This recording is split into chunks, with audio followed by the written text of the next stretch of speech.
50 वर्ष झाली INTला. खूप छान होत्या दोन्ही एकांकिका. प्रतिसाद मिळाला आणि पारितोषिक मिळालं तर आम्ही अजून छान बोलण्यात काही पॉइंट नाहीये. अमिगडाला ही एकटेपणावर लिहिली गेलेली एकांकिका आहे. एक 5 पानाचा मोनोलॉग मी लिहिला होता.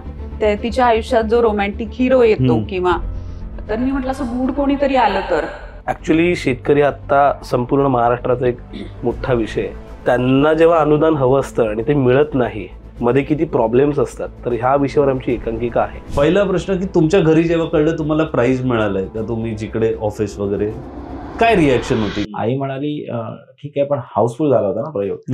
कारण बायकोचं म्हणजे तेच होतं की किती पैसे मिळाले वगैरे काय, म्हणजे ती INT वगैरे असते आम्हालाच माहितीये. फक्त मुलांना घरी फक्त पैसे हाऊसफुल होता का एवढंच होतं. माझ्याही घरी म्हणजे आनंद झाला सगळ्यांना. आणि आता पुढच्या वर्षीसाठी पण म्हणजे हॅट्रिक पाहिजे. हॅट्रिक म्हटलं ते एवढं सोपं नाहीये. थिएटरमध्ये का INTला पर्सेंटेज वाईज किती लेखक असतो आणि किती दिग्दर्शक असतो? काही गोष्टींमध्ये ना दिग्दर्शकाने ते उंचीवर नेऊन ठेवलेलं असतं, पण त्यातल्या एक 20-30% गोष्टी अशा असतात जे मला असं वाटत असतं की हे नाही पाहिजे.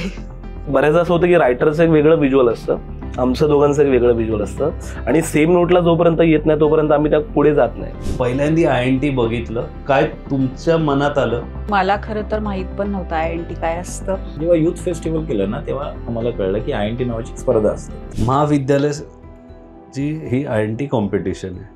मग लेखक आणि दिग्दर्शक पण कॉलेज लेवलचा असला पाहिजे का? आम्हाला जे स्टुडंट पण मिळतात ना काही वेळ, म्हणजे काही कॉलेजमध्ये खूप चांगले विद्यार्थी आहेत, पण काही कॉलेजमध्ये त्यांना ते थिएटर म्हणजे काय हे शिकवायलाच आम्हाला वेळ जातो. काय वाटतं रेन्युमरेशन बद्दल?